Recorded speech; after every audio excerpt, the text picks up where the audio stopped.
네, 수업 시작하겠습니다. 오늘 배울 약물은 순환계통에 작용하는 약물입니다. 네, 순환계통에 작용하는 거 결국 이제 심혈관 계통에 작용하는 약물이라고 이제 얘기할 수가 있는데, 크게 질환으로 보면은 이 앞에 1번부터 10번 PPT는 이제 생리학적인 어떤 그 기본적인 심장의 기능과 구조와 관련된 부분에 대한 설명이었고, 그다음에 그걸 바탕으로 이제 질환을 치료하는 약제에 대한 설명을 이제 하려고 하는데, 순서가 우혈성 심장 기능 상실증의 치료, 그다음에 부정맥 치료제, 협심증 치료제, 고혈압 치료제 이렇게 되어 있습니다. 그런데 제가 공부를 훨씬 더 많이 해본 사람으로서 이 순서는 조금 이해하기가 어려운 순서예요. 제일 어렵고 가장 중증인 질환인 이제 심부전 하트 페일리어에 대한 공부는 이제 가장 이제 고혈압에 대한 공부를 한 후에 해야지 되는 게 맞거든요. 왜냐면은 고혈압 치료제가 우려성 심장 기능 상실증의 치료제에 거의 대부분 포함돼요. 그리고 고혈압을 잘 컨트롤한다면 이제 컨제스티브 하트 페일리어라고 하는 이런 우려 심장 기능 상실로 이행되는 것을 훨씬 늦추거나 지연시키거나 생기지 않도록 조절할 수 있는 가능성이 높기 때문에 5번을 먼저 고혈압 치료제 64번, 5번 이쪽으로 먼저 이동을 해서 공부를 한 후에 다시 2번, 3번, 4번으로 이동하고 가능하면 오늘은 우려성 심장 기능 상실 치료제까지를 커버할 예정입니다. 네, 그래서 배우는 순서대로 하면 항고혈압제, 약물 치료의 종류와 적용 방법, 그 다음에 우려성 심장기능 약물 치료, 그 다음에 항부정맥, 항혈심증 이렇게 순환계통에 작용하는 약물을 공부할 예정입니다. 페이지 수로 보면 1번부터 10번이었지만 여러분이 보고 왔어야 할 페이지는 크게 뭐 요거 제목 빼고 한 5페이지 지나지 않았어요. 네, 이제 심장의 기능이라 하면은 기본적으로 여러분 고등학교 때부터 우심방, 우심실, 자심방, 자심실 등 그 구조에 대해서 명칭이라든지 또 인체 구조와 기능 시간에도 심장의 이런 기능에 대한 지식들은 가지고 있을 것 같아서 심장의 순환의 어떤 심장이 이제 순환하는 구조를 가지고 있고 폐와 다른 장기에 영향을 미치는 이제 혈액을 분출하는 역할을 하는 펌프의 기능을 가지고 있다는 이 정도의 어떤 기본적인 전제를 잘 이해하고 있다면 약을 쓰는 것을 이해하는데 또 크게 어려움 없을 것 같고, 일단은 심장이란 장기는 굉장히 예민하고 어렵다. 그리고 한두 가지 약물을 사용해서 금세 좋아지지 않을 가능성이 높아서 굉장히 다양한 약물을 사용하는 것을 오늘 이 공부를 해보면 알 수가 있을 것이고, 우리가 기본적으로 여러분은 이제 이 심장이란 전기적인 어떤 그 생리를 가지고 있어서 SA 노드, AV 노드, 히스펀드, 프루키네 섬유 등 다양한 이 전도 체계를 가지고 그 가운데 이상이 생기면, 전도에 이상이 생기면 심장이 제대로 뛰지 않을 수 있다는 것도 알고 계시죠? 그래서 우리가 심전도를 아직 배우지 않은 상태지만, 아직 안 배우셨죠?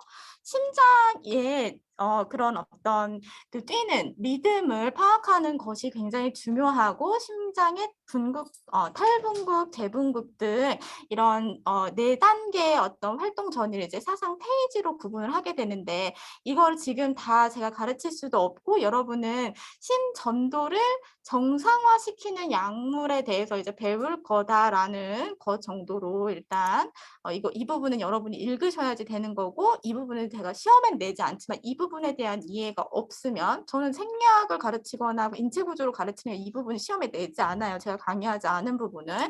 그렇지만 이걸 이해하지 않은 상태에서 그냥 공부를 하면 제가 굉장히 어려울 수 있다고 얘기를 했듯이, 읽고 네, 다시 복습을 하실 때는 제대로 한 번 더 리뷰를 하셔야지 될 거예요. 그다음에 이제 심장이란 기본적으로 교감신경과 부교감신경의 영향을 모두 받고 있습니다. 그러니까 여러분이 막 긴장을 하거나 누가 강도가 나를 쫓아와.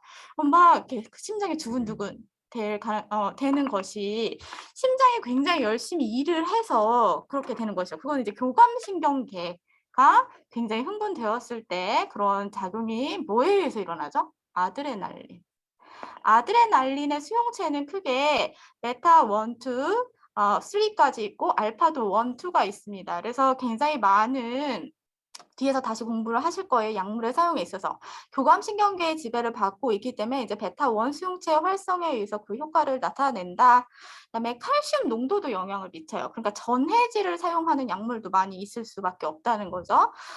부교감신경, 안정시에 이제 M2 수용체의 활성화에 의해서 그 효과를 나타내는 경우 역시 칼슘의 농도에 영향을 받을 수밖에 없습니다. 그래서 심장이랑 장기는 여러 가지 이온도 봐야지 되고 심장의 전도 체계도 봐야지 되고 구조의 그 문제도 살펴야지 되는 조금 어려운 측면에서 이제 이야기를 할 수밖에 없다. 내가 근데 심장 기능 상실부터 가르치지 않겠다고 한 이유를 조금 더 명확히 설명을 하자면 이 신부전 10번 PPT를 지나서 이제 여기서부터 이야기가 나오는데 심장 기능 상실이라고 하는 이 질환을 이제 여러분 키드니 페일리어는 배우셨다고 하시더라고요. 그죠?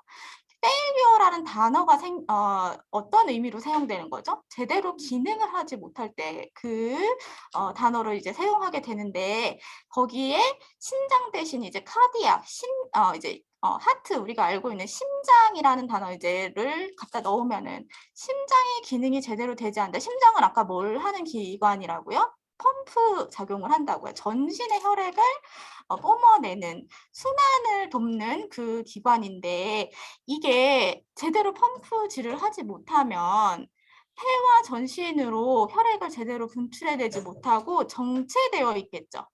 그러니까 물혈된다는 이 말은 congestive heart failure, 정체되어 있는 것을 말합니다. 폐와 전신을 우열로 가장 이제 호흡곤란과 부종, 청색증 등이 수반되는 심장 기능의 이 상태는 심장이 망가질 대로 망가져서 가장 나중에 생기는 질환이라는 거죠. 그래서 이 질환의 이제 가장 원인이 되는 것이 고혈압입니다. 우리 교과서 95쪽에 보시면 그 단어가 컨제스티브 하트 페일리어의 주 원인은 고혈압이라고 나와 있어요. 그러니까 그 말은 고혈압을 잘 컨트롤한다면 컨제스티브 하트 페일리어로 이행되는 확률을 줄일 수 있고 혹시라도 되게 그렇게 진행이 되는 과정을 막거나 지연시킬 수 있는 가능성이 높다는 것입니다. 그래서 오늘은 효율적인 공부를 위해서 64번 PPT로 먼저 이동을 하도록 하겠습니다. 64번. 나중에 시간 복습하실 때는 교과서 95쪽에 있는 부분들도 읽어보신 후에 공부를 하시고 일단은 64번으로 넘어가겠습니다. 항고혈압제부터 공부를 한다고 했죠. 고혈압이라는 단어 많이 들어보셨죠? 혈압이 얼마나 높아야지 고혈압이지? 140? 찍었는데 맞았어. 다이아스토리, 시스토리 140, 다이아스토리? 90. 그래, 우리 미정이가 촉이 좋아. 90. 보통은 우리가 정상 혈압은 그럼 얼마로 알고 있죠? 120에 80. 그래, 120에 80 이렇게 이야기를 한다면 뒤에 장에 보시면 정상 혈압의 67페이지 보시면은 얘기를 하려고 이제 120에 80을 보통 이제 정상 범위 내에 있다고 이야기를 하면서도 혈압은 두 가지로 120에 80 중에 앞에 있는 걸 뭐라고 부르죠?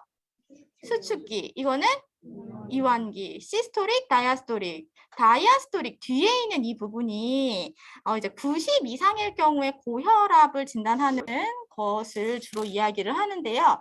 한 번 재서 높으면 고혈압인가요? 그렇지 않죠. 꾸준히 지속적으로 혈압이 높을 때를 이야기합니다. 다시 앞으로 돌아가면 65쪽에. 근데 혈압이 정확히 정의가 뭐죠? 혈압이란 무엇이죠?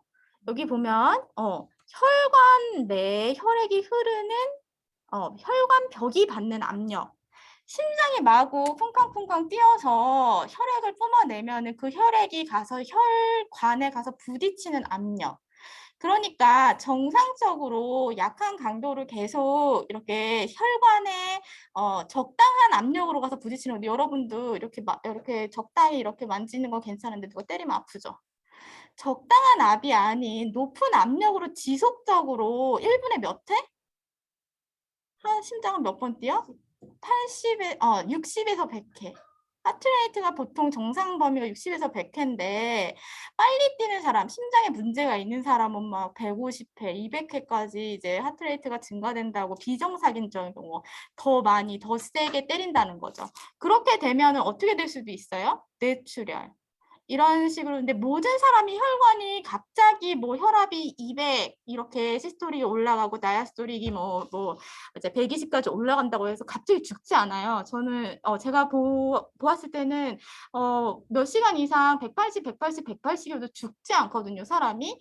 어느 정도 우리 뇌가 이제 완충 작용이 가능한 범위가 있다고 보는데 어떤 사람이 뇌출혈이 생기죠? 기질적으로 선천적으로 내 동맥류를 가지고 있다던가 내가 터질 만한 요인을 가지고 있었던 사람이 터지는 경우가 많고요. 그리고 고혈압이 정말 오랫동안 지속돼서 관리가 되지 않은 경우도 역시 그럴 수 있겠죠. 근데 한 몇 시간 높다고 해서 갑자기 죽지 않아요. 갑자기 뇌출혈이 생기지 않을 가능성이 높아요. 근데 이제 확률적인 문제라는 거죠. 그렇지만 알고 그냥 방치할 수 없는 이상 우리는 이제 고혈압이라는 것을 이제 관리를 한다는 것은 혈압은 단 하나의 요소로 조절되지 않아요. 예를 들면 볼륨, 혈액량은 사람마다 혈압이 다른 이유는 혈액의 양이 사람마다 달라요. 그래서 사람이 몸집이 큰 사람은 체액을 더 많이 보유하고 있고 그리고 심장의 사이즈도 모두 달라요. 그리고 심장을 쥐어짜서 박출시킬 수 있는 심장의 박출량도 다르고 혈관의 저항 같은 것들도 사람마다 다 다르다는 거죠.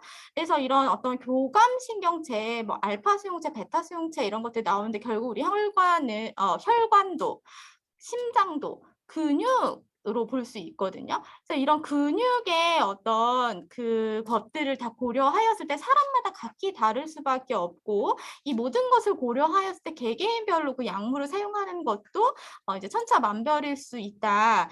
그리고 우리 혈압을 유지시킨다는 것은 굉장히 중요한 것인데 이것은 인체구조와 기능 시간에도 계속 배웠을 거예요. 라스 시스템 계속 배우신 거 기억나시죠? 여기서도 그것이 계속 나오는데 결국 레닌 안지오텐신 활성화는 뭘 위해서 하는 거죠? 혈압을 상승시키기 위해서 하는 거예요. 네, 여기 이제 안지오텐신계 활성화는 혈액량이 감소되어서 BP가 떨어진 것으로 감지되면 다시 활성화돼서 BP를 올려주기 위해서 이런 안지오텐신 컨버팅 엔자임이 레닌의 안지오텐신의 전환, 안지오텐신 1을 2로 전환하는 과정, 컨버팅 효소가 관장하면서 내인성 혈관을 확장시키는 브라디키닌이 이 혈관을 수축시키는 불활성화 기전을 통해서 수축을 유발해서 결국에 혈압을 올리는 기전을 가지고 있어요. 왜냐면 사람이 혈압이 오른다고 해서 죽는 것보다 혈압이 떨어져서 죽어요. 그러니까 우리 몸은 우리 항상성을 유지시키기 위해서 늘 이 라스 시스템을 어떻게 해서든지 유지하는 것에 목표를 두고 있기 때문에 혈압은 떨어지기보다 올라가는 것이 자연스럽다는 거죠. 우리 몸은. 그래서 이런 이제 레닌 안지오텐신 체계 자극이 고혈압의 발증에 그 기여를 하는 것으로 보여지는 것은 우리 몸이 혈압을 올리도록 만들어져 있다는 거예요. 혈압이 떨어지면 죽을 수 있으니까 혈압을 유지시켜 주기 위한 이런 라스 시스템이 늘 작동하고 있다는 것. 근데 사람의 그 뭐죠? 그 볼륨은 계속 달라져요. 물을 많이 먹을 수도 있고 짠 걸 많이 먹을 수도 있고 그리고 혈관은 늙어요. 혈관이 늙는다는 거는 뭐죠? 탄성이 저하된다는 거거든요. 수축과 이완 여기서 나오는 이제 혈관의 수축을 유발한다 그렇게 이제 얘기가 되어 있는데 혈관은 수축과 이완을 하는 것인데 혈압이 높아진다는 것은 혈관이 노화되는 것과도 관계가 있어요. 혈관이 늙는다는 것은 한편으로는 제대로 늘어나거나 줄어드는 것을 제대로 하지 못해서 같은 양의 그것이 있어도 볼륨이 있어도 소화시키지 못해서 혈압이 말초의 저항이 증가되는 측면으로 아까 여기 혈압의 저항도 나왔는데 저항이 증가되는 측면에서 혈압이 계속 상승되어지는 경우도 있거든요. 이제 혈압의 정의로 이제 아까 90 이상인 경우 고혈압, 다이아스톨이 90 이상을 정의를 내릴 때 이런 혈압, 고혈압이 높다는 것은 기본적으로 1차성 본태성 고혈압을 의미하는 경우가 대부분이에요. 본태성이라는 말은 태어날 때부터 혈압이 높다는 뜻이 아니에요. 원인이 분명하지 않다는 뜻이에요. 에센셜 그 원인을 알 수 없어서 1차적으로 프라이머리 하이퍼텐전이라고 고혈압을 얘기하죠.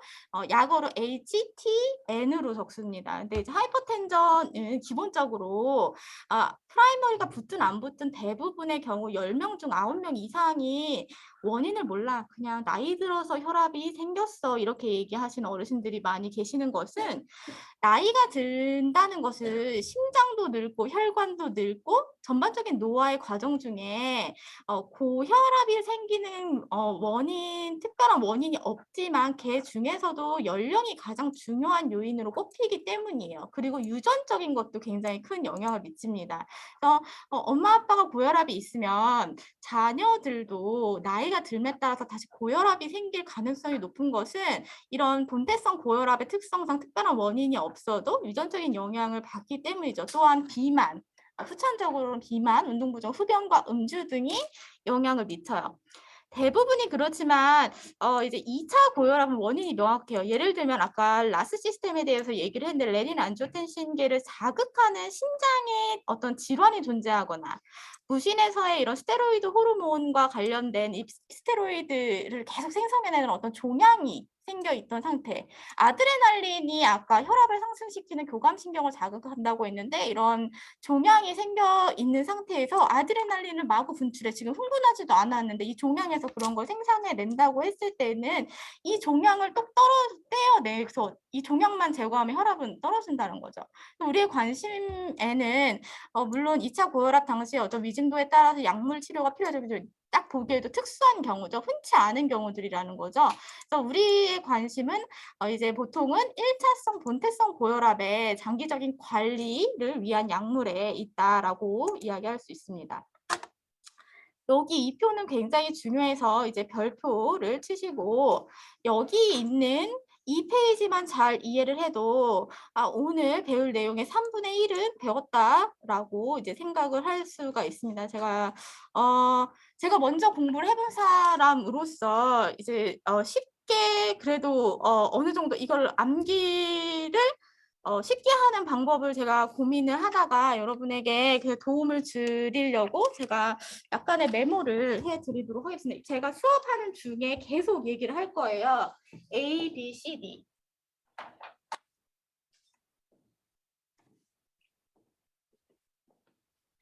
1차 약물, 2차 약물로 구분. 1차는 계속 느낌적으로 양약 시간이 뭐였어요? 중요한 거였어요. 제일 먼저 선택하는 약물. 그러면 1차 약물과 2차 약물로 분류했지만 1차에서 이제 1차를 더 많이 쓰고 2차는 그럼에도 불구하고 필요하거나 대체할 수 있는 약물로서의 어떤 중요성을 얘기할 때 1, 2차를 사실은 다 알아야지 돼요. 여기서 1, 2차를 다 알아야지만 뒤로 가서 지금은 고혈압을 먼저 배우는 이유가 뭐예요? 뒤에 가면은 신부전의 치료와 협심증의 치료 이게 고스란히 그대로 나와요. 이거부터 잘 이해를 하셔야지 뒤에 가서 헷갈리지 않을 수 있다. 1차 약물 중에 이거 두 가지. 안지오텐신 전환효소 억제제, 에이스 억제제가 영어로 인히비터입니다. 그 밑에 안지오텐신 수용체 차단제 A입니다. 그 다음에 2차 약물로 내려가서 B 묻겠습니다. 여기 베타자 보이시죠? 베타를 이제 B라고 가정하고 보면은 쉽게 외우려면 베타 아드레날린성 차단제를 기준으로 다 뭐에 대한 리셉터에 작용하는 거예요? 아드레날린 세 가지 모두 아드레날린 수용체에 가서 작용하는 약물인데 베타 아드레날린성 차단제가 주된 역할을 하기 때문에 일단은 세 가지 위를 B로 묶겠습니다. 그래서 B 이 세 가지 중에서도 특히 이제 베타 아드레날린 차단제 그다음에 C 칼슘 폭로 차단제 CCB 그다음에 D 시아자이드계 이뇨제. 이뇨제는 영어로 디유레틱스입니다. 근데 이뇨제에는 종류가 굉장히 많은데 그 중에서도 시아자이드 계통의 이뇨제여서 이것을 이제 이뇨제 중에서도 고혈압의 치료에 사용하는 이뇨제로서 대표적인 이뇨제를 시아자이드 계통의 이뇨제이다 이렇게 이야기를 하는 것입니다. 근데 이제 2차 약물에는요, 혈관 확장제, 그리고 이거 알파, 베타, 여기 나오는 알파, 베타를 이제 동시에 차단하는 것도 있는데, 이건 제가 별로 중요치 않아서 따로 기록 먹지는 않았지만, 아무튼 중추에 작용하는 알파, 베타 차단제도 사실 여기까지 묶으면 여기 아래까지 내려옵니다. 근데 이제 일단은 그리고 혈관을 직접적으로 확장하는 것, 그리고 레닌의 억제제는 사실 라스 시스템의 가장 최상단에 작용하는 약인데 이것도 어쨌든 2차로 구분된다. 2차로 나오는 이런 것들은 1차 약물을 사용할 수 없을 때 혹은 너무 급해서 고혈압 위기 상황이 되었을 때 비교적 위험하지만 사용할 수밖에 없을 때 사용되는 약들이 2차에 많이 포함되어 있어요. 우리 그 예전에 항결핵제들도 1차에서는 제대로 작용하지 않고 내성이 드는 경우에 2차 약물을 사용하듯이 마찬가지로 항고혈압제도 그런 어떤 1, 2차를 구분하고 있는 것이 일반적으로 사용하는 1차 약물과 조금은 급하고 특수한 경우에 사용하는 2차 약물로 이것들을 이제 구분한다. 성재 A 뭐라고?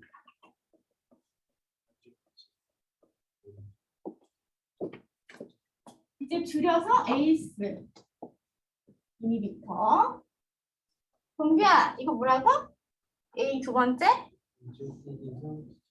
ARB. 네. 이정아 C 뭐야? CCB. D? D는 너무 많지만 일단은 베타 아드레날린성 뒤에 거 뭐? 차단제야. 차단제를 강조하는 건 뒤에 가면은 작용제가 나오기 때문에 헷갈리지 말라고 차단제를 강조했어요. 차단제는 우리가 알고 있는 블럭시키는 것 혹은 안타고니스트라고 알고 있는 딜항하는 안타고니스트적인 측면에서 블럭시키는 것, 막는 것. 베타, 아까 아드레날린성이에요. 아드레날린성. 아드레날린이 분출되면 어떻게 된다고요? 쿵쾅쿵쾅쿵쾅. 혈압이 올라가는 것뿐만 심장을 강력하게 쥐어짠다고요. 그럼 혈압이 올라가겠죠. 나가야지 되겠죠. 그래서 차단하는 작용을 한다. 일단은 A, B, C인데 그러면 쉽게 외우면 1차 약물은 뭐예요? A, C, D. 2차 약물은 B 플러스 혈관 확장제 플러스 뭐 기타 뭐 이렇게 일단 둡시다.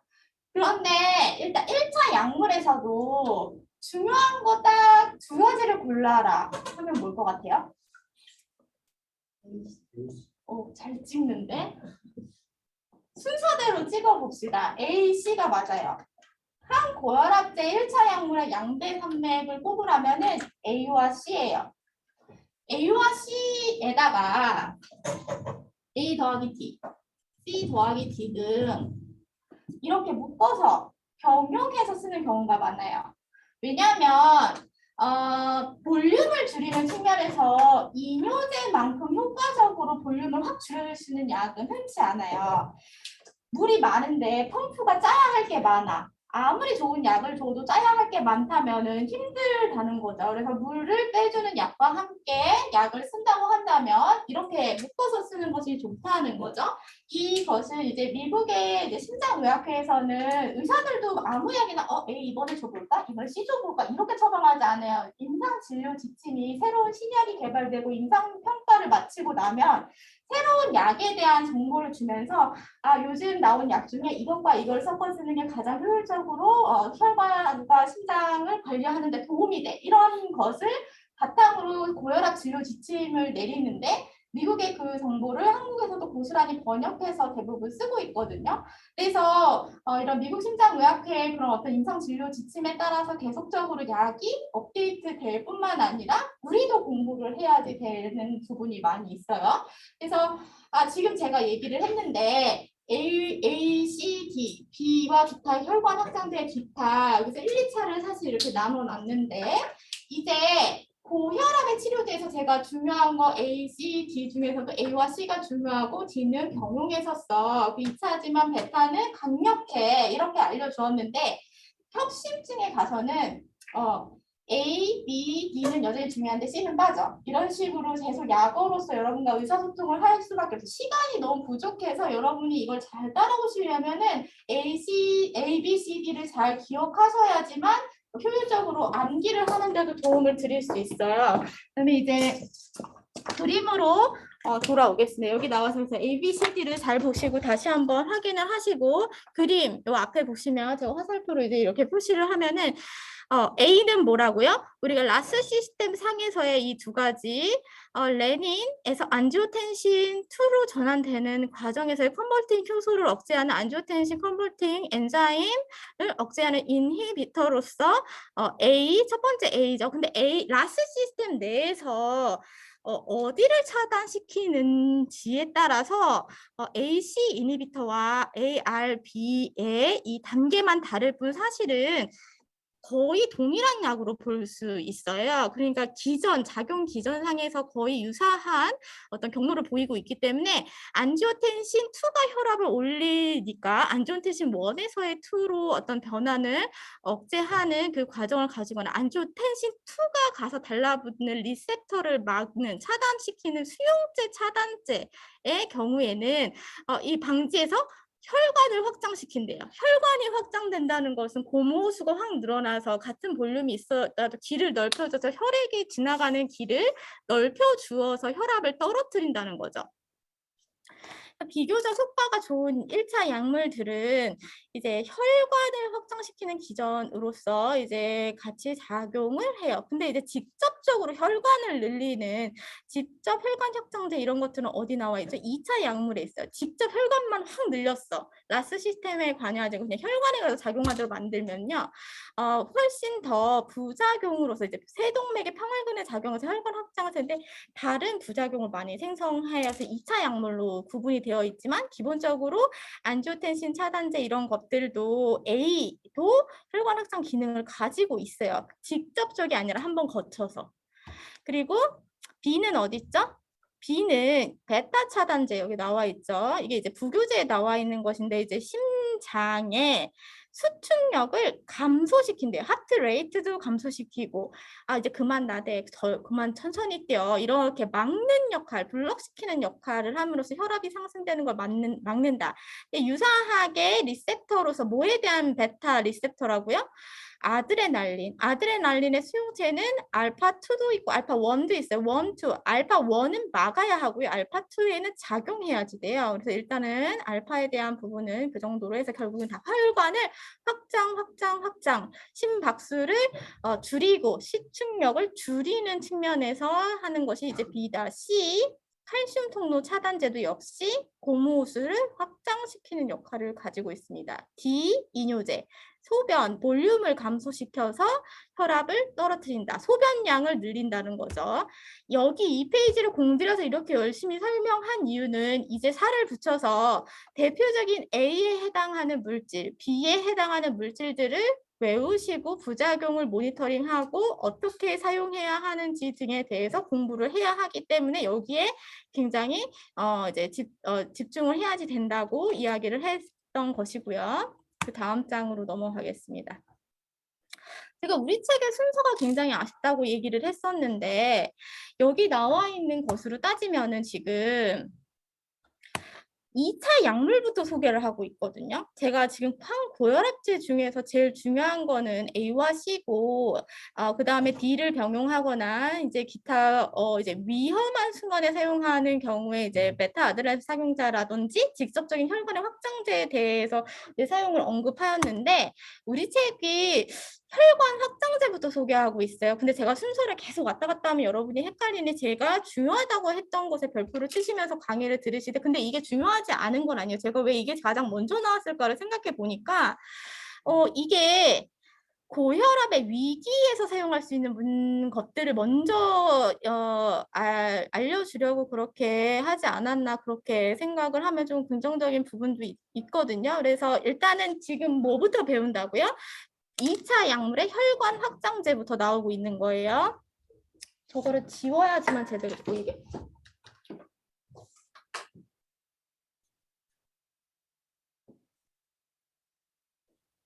청소를 하는 걸 별로 이제 좋아하지 않는데 청소를 안 하고 가르치는 반이 이해가 좀 떨어지더라고요. 제대로 못 외워. 그래서 어쩔 수 없이 지금 청소를 했는데 잘 따라오시라고.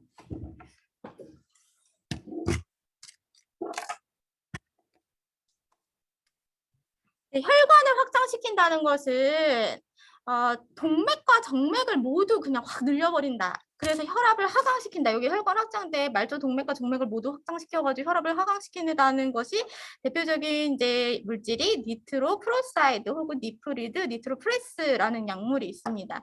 근데 이거는 아무 때나 쓰는 것이 아니고 고혈압성 응급 상황인 시스토릭 다이아스토릭 혈압이 아까 90만 돼도 혈압이 높다고 했는데 120 이상인 경우에 이제 하트, 키드니, 브레인이 손상될 수 있다라는 가정이 될 경우에 쓰는 물질이다라고 되어 있습니다. 그러니까 아무 때나 쓰는 것이 아니라 고혈압 위기 상황에 쓴다라고 되어 있죠. 근데 이 니트로프로사이드는 굉장히 반감기가 작아서 단 2분으로 단 2분으로 정맥 투여와 동시에 혈압을 확 떨어뜨릴 수 있어서 확 떨어뜨리는 건 좋은데 확 떨어뜨리는 게 계속 약물을 지속적으로 사용할 수 없다는 거죠. 그러면 혈압이 완전히 더 떨어져서 또 위험해서 다시 혈압을 올리는 승합제를 다시 써야 할 수도 있다는 거거든요. 그래서 아주 급한 경우에 사용하는 물질로서 이제 생각이 되어지고 이 약물은 이제 두근거림, 갑자기 확 떨어뜨리니까 그걸 보상하기 위해서 심장이 또 갑자기 뛰거나 체스트에 디스컴포트, 불편감이 유발됐어요. 막 심장이 두근두근 되는 이런 것들, 팔피테이션이 느껴지는 것들이 생길 수 있다는 거죠. 그래서 응급할 때 사용하는 약물로 이제 기억을 하시면 되겠고. 그다음에 이제 여러분이 한 번쯤에 들어봤을 법한 약이 나왔어요. 마이녹실 혹시 광고 보시지 않았나요? 어디서 많이 들어봤죠? 경규가 가등했는데 어디서 들어봤니? 못 들어서 마이녹실 광고 본 사람. 분명히 나 광고 봤는데 못 들었어? 다들 텔레비를 안 보는 거야? 마이녹실 광고 본 사람 없어 진짜로? 되게 유명한 남자 배우들이 나와가지고 광고 하는데 머리를 막 이렇게 쓰다듬으면서 나 머리 엄청 머리 숱 많다고. 탈모. 갑자기 왜 탈모 막 이랬는데 항고혈압제인 미녹시딜, 마이녹실이라고 알려진 이 약의 부작용은요. 서브 이펙트는 사이드 이펙트죠. 담호증이에요. 담호증. 그러니까 탈모는 왜 생기는 거죠? 기본적으로? 유전적으로 그냥 우리 엄마 아빠가 대머리면 탈모가 되는 건가요? 물론 그럴 수도 있지만 이제 머리의 모근에 영양분과 산소가 제대로 공급되지 않으면 머리카락이 빠져요. 여러분들 막 스트레스 받거나 막 그러면 머리가 막 우수수 떨어지면은 내 머리에 영양분을 좀 공급해줘야지 되겠어라고 이제 생각을 하시면은 탈모가 좀 덜 생기지 않을까 이렇게 생각하는데 과학적인 어떤 측면에서 봤을 때 그냥 유전적이겠거니 그냥 그렇게 생각하기보다는 일단은 마이녹실과 같은 이런 미녹시딜 혈관을 확장시켜서 이런 영양분과 산소가 충분히 공급되게 하는 것이 이제 담호증, 그러니까 이제 체모가 부족한 사람들에게 계속적으로 이제 체모가 증진될 수 있는 기회를 제공한다는 거죠.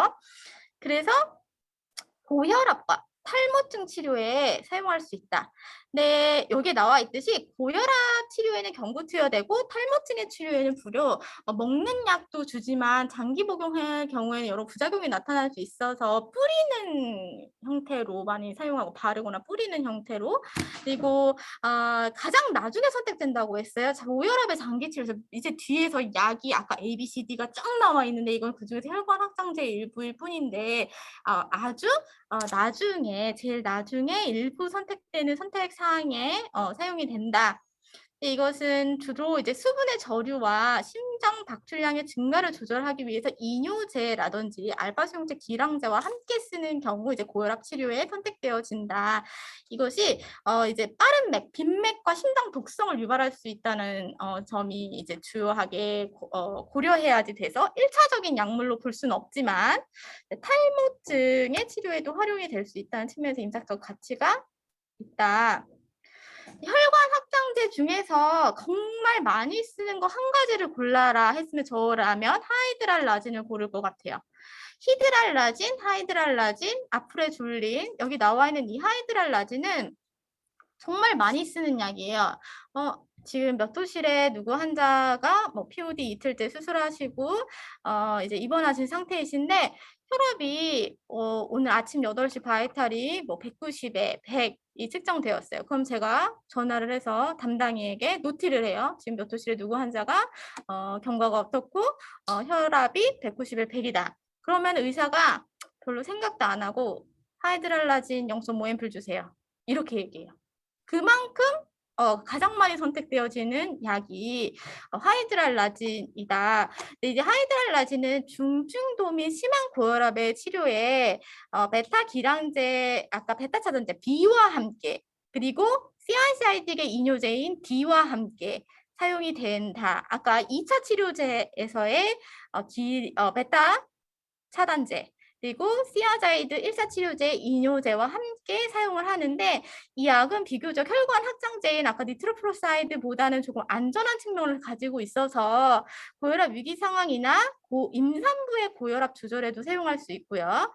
그다음에 정맥주사와 경구투여가 모두 가능하고 부작용은 물론 이제 빈맥 정도 그리고 오심구토 같은 것들이 나타날 수 있지만 비교적 혈관 확장제 중에서는 빠르게 혈압을 떨어뜨리는 혈관 확장을 시키는 물질로서는 비교적 안전성이 확보되어 있고 다른 물질과의 병용에서도 안정성이 확보가 되는 물질이어서 혈관 확장제 중에서는 하이드랄라진의 임상적 가치가 높다. 이건 제가 읽지 않을게요. 제가 하이퍼스테트 다이어족시드는 그렇게 많이 사용하지 않아서 넘어가겠고요. 이제 B로 묶었던 알파 아드레날린 수용체 차단제가 나왔어요. B를 보시면 알파 1 수용체는 차단해야 됐고 알파 2 수용체는 작용하도록 해야지 됐었거든요. 근데 지금 막 머리가 이제 헷갈리시면 나중에 복습할 때 알파 1, 2, 베타 1, 2, 3에 대해서 다시 부전 치료제에 가시면 복습하실 계기가 있으실 거예요. 근데 알파 수용체를 블럭시키는 약, 알파 1 수용체를 차단하는 약 중에서는 제가 강조하고 싶은 약이 있어요. 이건 우리 책에 나와 있지 않은데 표는 이제 독사조신이라는 약에 제가 컬러링을 해놨어요. 독사조신은 제가 임상에서 많이 썼던 약이면서도 알파 1 아데날리산 길항제인 독사조신 가로치고 카드라라고 되어 있습니다. 카드라 원형 약물 가장 기준이 되는 약물로서 독사조신은 자기 전에 먹는 약이거든요. 근데 이게 이제 임상적인 가치가 높은 이유는 고혈압이 있으면서 남자 양성 전립선 비대증이 있는 환자에게 아주 중요한 약이기 때문이에요. 자기 전에 양성 전립선 비대증 환자의 가장 어려운 점은 뭐죠? 응? 요정체 그래. 소변이 안 나와. 왜 소변이 안 나오는 거죠? 전립선이라는 그 기관이 남성의 요도의 가장 양쪽 끝에 이렇게 전립선이 위치해 있죠. 인체 구조화 기능 시간에 배우셨죠? 근데 이 전립선이 커지면 소변이 나오는 길을 막아요. 그럼 이거를 전립선이 비대되어 있는 거를 이제 줄여주어야지 소변이 나오는 길이 확보가 되겠죠. 근데 이런 것을 알파-1 수용체 블록을 시킴으로써 소변이 나가는 길목을 넓혀줄 수 있다는 거예요.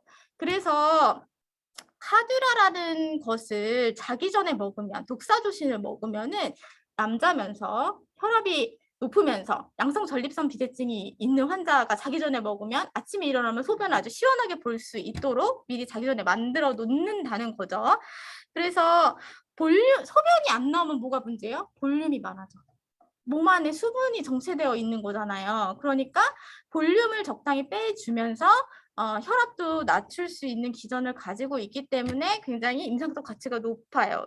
아까 이제 중요도로 따지면 2차 약물의 비의 일부로 속하지만 개중에 중요한 약으로서 독사조신 정도를 이제 강조하겠고, 다 이해를 못하셨다면 이 그 다음 장에서 독사조실이라는 약에 대해서 자세히 설명해주고 있습니다. 치료적인 분류에 따르면 고혈압 치료제이자 양성 전립선 비대증 BPH의 치료제로 분류가 되면서 알파-1 아드레날린성 차단을 통해서 신속하고 현저하게 혈압을 떨어뜨린다. 동정맥을 확장시키는 역할을 한다고 되어 있습니다. 근데 이것은 평활근, 전립선 주변의 평활근을 이완시켜서 소변이 잘 나갈 수 있도록 베뇨곤란을 완화시켜서 소변이 잘 나가도록 해서 볼륨을 줄여줘서 혈압을 떨어뜨리는 효과를 가지고 있다. 그래서 비교적 이제 이 약의 효과가 좋아서요. 약을 먹으면 초회량 현상이 나타났어요. 초회량 현상이 뭐냐면은 늘 혈압이 이제 어느 정도 높아져 있는 것에 익숙해져 있던 이 환자가 갑자기 혈압이 뚝 떨어지면요. 굉장히 어지럽고 기절할 수 있어서 첫 번째 투여 시에 상당한 저혈압과 실신이 나타날 수 있어서 잘 모니터링하면서 약을 써라. 그래서 초회량 현상이 일어날 수 있고 다시 중단하거나 용량을 증가시킬 때 발생할 수 있어서 이 카드라라는 약은 서방형 이제 천천히 녹아서 아침에서야 이제 작용할 수 있도록 보통 제작이 되어 있는데 통째로 부셔서 먹었어. 그러면 안 되겠죠. 그래서 부수거나 씹지 않거나 해서 서서히 작용하도록 삼키도록 해야 한다. 네, 혈압을 그러니까 이 카두라라는 약도 마찬가지고 모든 혈압약은 갑자기 혈압을 떨어뜨리도록 만들어 놓은 경우가 특히 혈관 확장하는 물질이라든지 베타 작용체에 가서 하는 것은 급격히 혈압을 떨어뜨리도록 하니까 환자가 낙상할 위험이 굉장히 많거든요. 기립성 저혈압, 자세를 누웠다가 벌떡 일어날 때 어지러워서 바로 픽 쓰러졌어. 그러면 이제 낙상으로 머리가 깨지거나 갈비뼈가 부러질 수도 있는 상태에서 특히 고령형 환자에게 혈압약을 줄 때에는 늘 혈압을 확인하고 천천히 앉았다 일어났도록 한 후에 혈압약을 먹고 아무튼 낙상을 주의하도록 교육해야 할 필요가 있어요. 그래서 모든 혈압약이 그렇지만 이제 독사조신의 경우에 이제 현기증, 호흡곤란, 쇠약감 같은 것들이 있을 수 있다. 순서를 좀 보고요. 3시네요 벌써. 이제 B 중에서 가장 이제 B의 대표적인 약물인 아드레날린 수용성 차단제가 나왔습니다. 프라프라놀, 인데롤. 근데 뒤에 이제 제가 이제 뒤에 이름을 어떻게 구분하는지에 대해서 이야기를 하는데 이제 공통점을 발견할 수가 있는데 베타 아드레날린성 기란제는 다 뭘로 끝나냐면요. 롤로 끝났어요. 프로프라놀, 비스몰롤, 아테놀롤, 에스몰롤 등 롤로 끝나는 약을 보면요.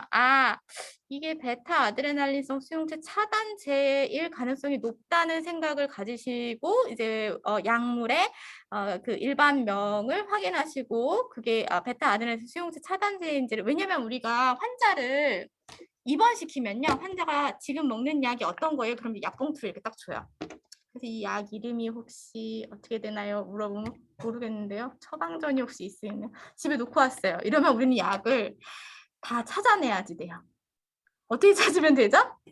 제가 알려드린 드러그 인포에 들어가서 약의 모양과 그림과 크기를 보고 이 약이 프로프라놀롤이구나, 아테놀롤이구나 찾아내야지 돼요.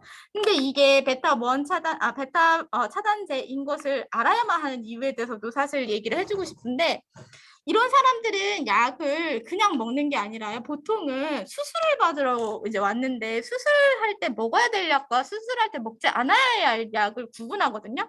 근데 마취과 의사가 와가지고 자꾸 물어봐요. 이 환자가 먹는 약 베타 차단제가 뭐예요? ARB가 뭐예요? 뭐 먹고 있어요? 자꾸 나한테 와서 물어봐. 왜 나한테 묻는 거죠? 내가 알고 있는 사람 유일한 사람이어서요. 근데 잘 모르겠는데요. 당장 알아봐 주세요. 당장 찾아내야지 돼요. 왜냐하면 그 다음날 수술을 위해서는 그 다음날 수술할 때 먹어야 할 약이 보통 리플라이가 이렇게 와요. 심장약 10가지를 먹고 있으면 하이퍼텐션 메디케이션 중에서는 ARB를 먹이고 내려봐 주시고 베타블로커는 2분의 1만 먹이시고 이런 식으로 리플라이가 오는데 내가 이 약이 베타블로커인지 ARB인지 CCB인지도 모르고 지금 이걸 알아들을 수 없다는 거죠. 여러분에게 이 약에 대해서 공부를 하라고 하는 이유는 의사소통을 하는 목적도 있어요. 지금 내가 당장 이게 베타블로커인지 CCB인지 ARB인지를 모르는데 그때 가면은 알 수밖에 없다. 알아야만 한다. 아니면 난 퇴근을 못해. 인계를 줄 때 ARB가 그래서 뭔데? 이렇게 물어봐요, 선배가. 그 다음 내가 백으로 한 몇 년 차 선배가 들어왔는데 그래서 내일 아침에 뭐 먹이라고? 이렇게 물어본다고요. 이거요. 딱 집어줘야지 돼요. 자, 아직 못 알아봤습니다. 찾아놓고 가. 그럼 집에 못 가는 거예요. 왜냐면은 나이트 때는 할 일이 많아가지고 그거를 나 이브닝 잡으로 보통 놔두는데 공부를 해놓는다는 것은 다 쓸 데가 있다. ARB가 뭔가 CCB인가 뭔가는 차트를 보고 컨설트 페이퍼를 보고 당장 내일 수술할 환자의 약을 무엇을 먹일 것인지를 결정할 것 누구 손에 달렸다고요? 여러분의 손에. 여러분이 ARB와 메타블로커를 구분하지 못하고 CCB가 뭔지 모르는 순간 퇴근은 다 했다라고 보시면 본다. 다 공부를 열심히 해야 되겠죠. 이제 베타블로커가 뒤에가 롤롤 제가 이름을 그래서 강조하는 이유는 느낌을 가져야지 된다는 거죠. 요거 베타블로커겠네. 이거 롤롤롤 이렇게 센스 있게 알아차릴 수 있어야 하는 이유는 뒤에가 롤롤롤로 끝나는 것은 이제 베타블로커인데 베타블로커는 뒤에가 특히 여기 나온 이제 원형 약물로서 많이 이제 이야기되어지는 것들이 이제 프라프로놀롤, 인데놀로 보이는 이거 그리고 아테놀롤, 테놀민 제가 많이 있었던 거를 지금 불러드리는 거예요. 그다음에 S몰 이 3가지 정도의 이름을 좀 알아두었으면 좋겠다라는 생각이 듭니다. 밑에서 두 번째 프라프라놀롤 인데랄 라고 되어 있는 것 보통 이제 경구 하루 1회 치짐씩 먹어라라고 되어 있는데 이것들 중에서도 가장 이제 부작용이요 섬액이에요. 섬액. 아까 베타 블로커는 뭘 한다고요? 심근의 수축력을 감소시키고 하트 레이트도 감소시키는데 이 약을 주기 전에는 어떻게 해야지 돼요? 맥박수를 확인해야지 돼요. 그리고 이제 물론 이것들 중에서도 이제 심계항진 약물의 용량을 갑자기 줄이면요 심계항진이 있어 이런 약물을 끊을 때는요 한 알 먹던 걸 반알로 줄이고 반알 먹던 걸 4분의 1로 줄이는데 서서히 용량을 줄여야지 이제 팔피테이션과 같은 심계항진과 같은 부작용이라든지 부정맥과 같은 것들을 예방할 수 있다. 아까 수용체 중에서는 베타만 차단하는 것이 아니라 알파와 베타를 동시에 차단하는 것들도 있다고 했는데 트란데이트라고 부르는 제가 이제 라베타롤이라는 이름 뒤가 롤롤롤로 끝나는 건 마찬가지인데 가장 많이 썼던 이름은 트란데이트입니다. 라베타롤과 이제 카베딜롤은 이제 딜라트렌 뒤에서 몇 번 더 나오게 될 물질인데 알파 1과 베타를 동시에 차단한다는 것은 굉장히 효과가 좋지만 부작용도 많을 수 있다는 얘기기도 하거든요. 그래서 두 가지를 한꺼번에 차단하는 약인 것은 트란데이트는 응급 상황에서 주로 이제 사용하게 되고요. 딜라트렌도 마찬가지인데 경구 투여가 가능한 물질이어서 사용상에 어떤 용이한 점이 있어서 가끔씩 제가 준 기억이 나고 그다음에 이것도 역시 섬액에 부작용이 있다. 이건 제가 강의하지는 않겠다고 했어요. 이건 왜 그렇다고 했죠? 이제 중추신경계 교감신경 억제시키는 경우 거의 드물어요. 그래서 제가 줘본 게 한 번, 2번 정도밖에 줘본 기억이 없어서 강의는 안 하겠습니다. 이렇게 기운을 빼고 드디어 A가 나왔어요. A, B, C, D 다 지금 안 나오다가 혈관 확장제와 B를 가르치는데 이렇게 2차 약물부터 막 기운을 쫙 뺀 다음에 드디어 제가 말한 A가 나왔어요. A 중에서도 첫 번째 물질인 안지오텐신 컨버팅 엔자임 이니비터. 너무 길지 않니? 읽다가 힘이 다 빠져. 에이스. 에이스는 어떤 사람을 에이스라고 부르니? 뛰어난 사람. 그래. 뛰어나서 에이스 이니비터는 가장 중요한 혈압약의 1차 약물에 속한다고 했어요. 그래서 라스 시스템에 차단함으로써 안지오텐신2가 알도스테론 농도를 낮추고 브라디킨의 농도를 증가시켜 혈관을 확장시키기 때문에 이 약은 혈관을 확장시키는 작용을 하면서도 심박수와 심박출량의 변화는 없어요. 비교적 안정적으로 사용할 수 있는데 에이스 이니비터의 장점은 부작용이 적다는 게 장점이에요. 워낙에 좋은 약이라고 할 수 있는 것은 그냥 혈관을 확장시켜서 혈액이 정체된다는 거 뭐죠? 여러분 앉아있으면 다리가 붓죠? 고혈압약을 먹는 사람도 다리 혈관을 확 늘려놨더니 대부분의 혈액이 다 어디로 쏠려요? 다리. 혈관이 붓는다는 거죠. 혈관 부종. 고무수로 확 늘려놨더니 풍선이 빵빵해지는 것처럼 붓는다는 거죠. 그다음에 이제 대표적인 부작용이 마른 기침입니다. 마른 기침, 야, 기침하면 죽어? 혈압이 오르면 죽는데? 기침 좀 하면 어때? 그러니까 일단은 먹여. 근데 마른 기침이 나는 이것은 이제 브라디키닌의 농도가 증가시키기 때문인 것인데 브라디키닌은 우리가 알고 있는 어떤 히스타민과 같은 오타코이드 물질인 건데 히스타민은 막 간지럼을 유발시킨다고 한다면 브라디키닌은 기침을 유발시키는 작용을 하는데 이런 기침이 유발되는 건데 누군가 하루 종일 미정이 옆에서 시험 시간에도 하루 종일 이래. 그러면 일상생활이 가능하겠니? 완전 짜증나겠지. 그 사람도 힘들고 옆에 있는 사람들이 왕따 되겠지. 그래서 마른 기침이 너무 심해. 그럼 이 약을 쓸 수가 없겠지. 환자가 이거 먹었더니 하루 종일 킁킁거려요. 자꾸. 너무 상상이 됐어? 그리고 근데 일단은 그런 어떤 기침을 유발시키는 기전을 가지고 있으니까 너무 힘들어요. 그러면은 뭘로 좀 약을 바꿔줬으면 좋겠잖아. 이렇게나 약이 많은데 이 약은 아까는 베타 차단제는 뭐였어? 롤롤롤롤이었다면 에이스 이니비터는 프릴 예쁘게 프릴로 끝나요. 에날라프릴 원형 약물인 바소텍은 이제 뒤에 나오면 이제 리시노프릴도 이게 그 에날라프릴의 밑에 줄에 보면 리시노프릴도 뒤에서 이제 신부전 치료제에서도 나올 거고 계속 이 프릴이 계속 나오게 될 텐데 이 프릴로 끝나는 것이 AC 이니비터 이제 대표돼 굉장히 수십 종의 약물이 개발되어 있어요. 근데 다 공통적으로 보통은 이제 마른 기침을 유발시켜. 그런데 우리에게는 또 다른 A가 있었어. 뭐였지? 그래. ARB. 이제 우리는 라스 시스템 상에서의 가장 상단에는 사실 2차 약물의 레닌 억제제 뒤에서 배울 건데 레닌 분비 억제하는 물질을 제외시키고는 그 위에 AC 이니비터가 있고 그 밑에 이제 그림으로 나중에 볼 건데 ARB라는 같은 라스 시스템 내에서 거의 같은 기전을 가지고 있는 대체 또 다른 A가 존재했었거든요. 그래서 우리는 이들을 좀 구분시키기 위해서 유사해서 에이스 이니비터는 초코파이 에이스 이니비터는 초코파이, 에이스는 초코파이, 그리고 ARB는 몽첼통통이라고 생각을 해봅시다. 뜬금없이 왜 인상을 빡빡 써. 너네 외우라고 하는 거야. 내가 이렇게까지 하는 이유는 외우라고. 내가 이렇게까지 에이스는 초코파이인데 왜 초코파이야? 초코파이 먹어봤지? 나 초코파이 한 번도 안 먹어본 사람이 이번 기회에 먹어봐. 초코파이 먹어보면은 어때? 목 막히지 않아? 초코파이 맛있어. 그래. 이따 사 먹어. 근데 먹다 보면 기침이 나. 근데 이렇게 외우라고 지금 이거 하고 있는 거야. 먹다 보니까 마른 기침이 났어. 그러니까 촉촉한 초코파이를 좀 대체하고 싶지 않니? 촉촉한 몽쉘통통으로 바꿔 먹었어. 그게 ARB인데 거의 맛이 비슷해. 그런데 성재야, 초코파이랑 몽쉘통통 같이 먹으면 돼, 안 돼? 왜 안 돼?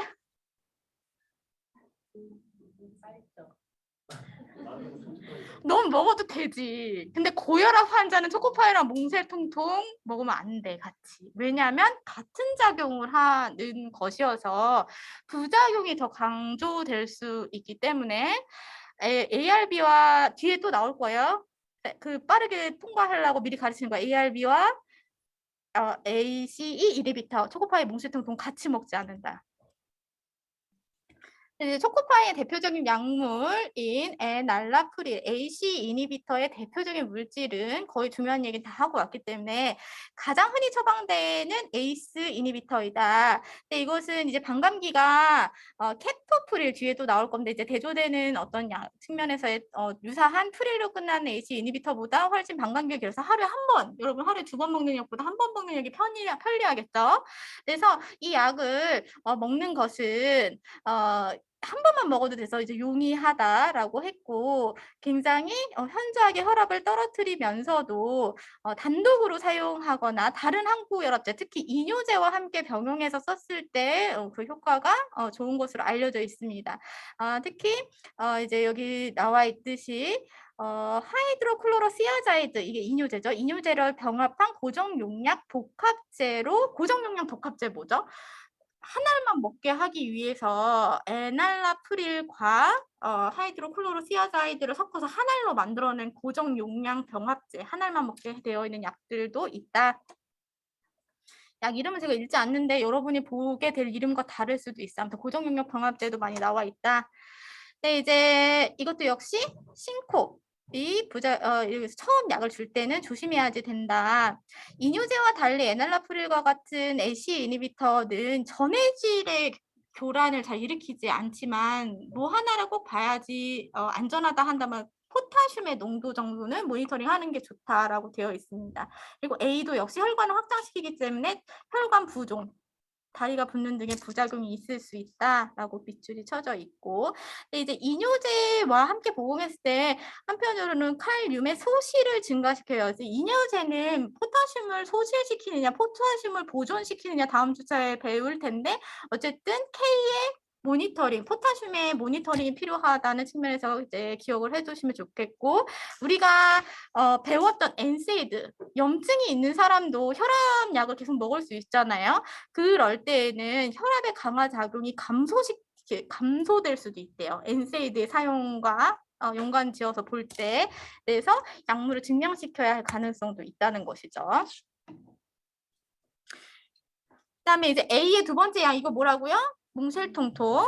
네, 이제 몽쉘통통은 거의 초코파이와 똑같았어요. AC 이니비터와 똑같아서 거의 작용 기전은 같지만 리셉터를 차단시켜서 이제 가서 달라붙어서 작용하지 못하는 역할을 하는 정도의 차이만 있어서 안지오텐신 리셉터 블로커. 대표적인 아까는 AC는 뭐였어요? 프릴이었는데 얘는 잘탄으로 끝나요. 로잘탄이라는 이름을 가진 코자정은 에날라프릴 앞에서 본 마소텍과 유사한 효과를 가지고 있지만 마른 기침 등의 부작용은 가지고 있지 않습니다. 대체제로서 이제 사용하게 되고 그다음에 밑에 여기 나오죠. 코자, 로잘탄, 경구약으로 한 번 혹은 2번 먹게 되는데 이것도 역시 A이기 때문에 혈관 부종의 위험성을 가지고 있다. 쉬고 5분만 쉬고 보겠습니다.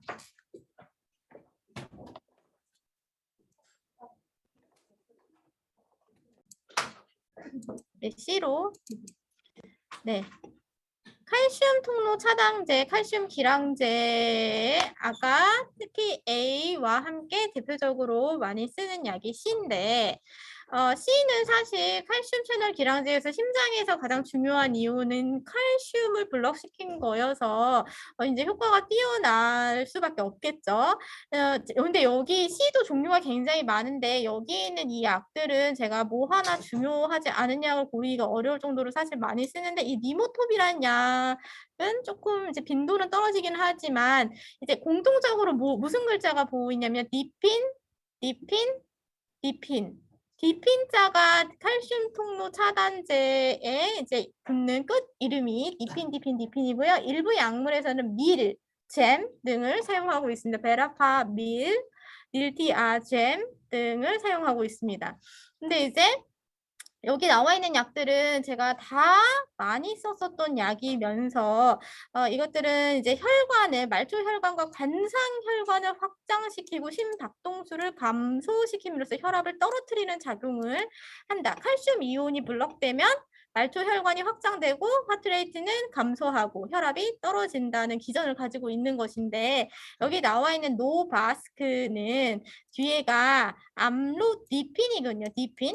니핀자가 붙는 약들은 여기 나와 있는 이 위 대표 우리 교과서에 여기까지만 나와 있어서 그렇지 앞에 AC 이니비터도 수십 종 칼슘 CCB도 수십 종이 이미 개발되어 있는 상태인데 그러니까 여러분이 이 약을 다 외울 수는 없지만 느낌적으로 아까 프릴 잘탄 CCB는 디핀 혹은 밀이나 잼을 사용하고 있는 경우에 이거 CCB일 가능성이 높겠는데 하고 이제 확인을 하시면 된다는 거죠.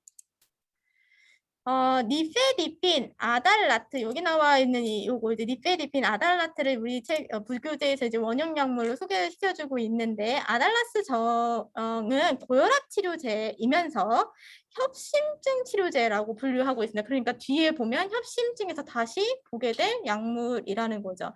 칼슘 통로를 차단하는 기전을 가지고 있으면서 여기 보시면 고혈압과 이형 협심증, 혈관 경련 협심증에 CCB를 사용하는데 주로 관상동맥, 리피디핀은 관상동맥을 비롯하여서 심근의 평활근과 칼슘 통로를 선택적으로 차단하여서 심장의 산소의 사용을 줄이고 심박출량을 증가시켜서 혈압을 낮춘다.